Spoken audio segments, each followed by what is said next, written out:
ચૂંટણી હારી ગયા પછી. તો અત્યારે પણ એવી જ પરિસ્થિતિ છે.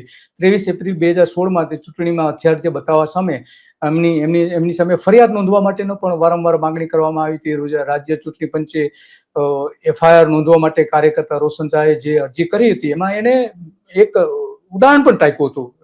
કેન્દ્રનું જે ECI જે છે ચૂંટણી પંચ, તો એમણે એના સંદર્ભમાં એને સંદર્ભ ટાંકીને 464 નંબરના INST અને 2014 EPS પ્રમાણે કે તમારે એની સામે પોલીસ ફરિયાદ કરવી જોઈએ, આનંદબેન સામે, પણ કરી નહીં.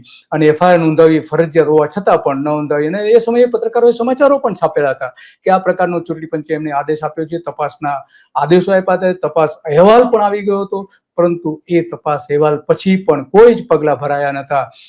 અને પંચે વિગતો આપવાનો ઇનકાર કરી દીધો હતો. અલગ અલગ પ્રકારની જે માહિતી માંગવામાં આવી એમાં ખાસ કરીને તપાસના અહેવાલની નકલ, સંદેશા વ્યવહારના નકલો, જે કઈ અધિકારીઓ સંદેશ વ્યવહાર કરેલા, પત્રો લખેલા, વોટેવર જે કઈ હોય તે બધા પુરાવા માંગવામાં આવ્યા હતા. નિવેદનો જે નોંધવામાં આવ્યા હતા એની માંગણી કરવામાં આવી હતી. તારીખવાર ઘટનાક્રમ માંગવામાં આવ્યો હતો. ફોટો, વિડીયો ફૂટેજીસની નકલો માંગવામાં આવી હતી. CD માં ડેટા બધા માંગવામાં આવ્યા હતા. તપાસનો કેસ નંબર પણ માંગવામાં આવ્યો હતો.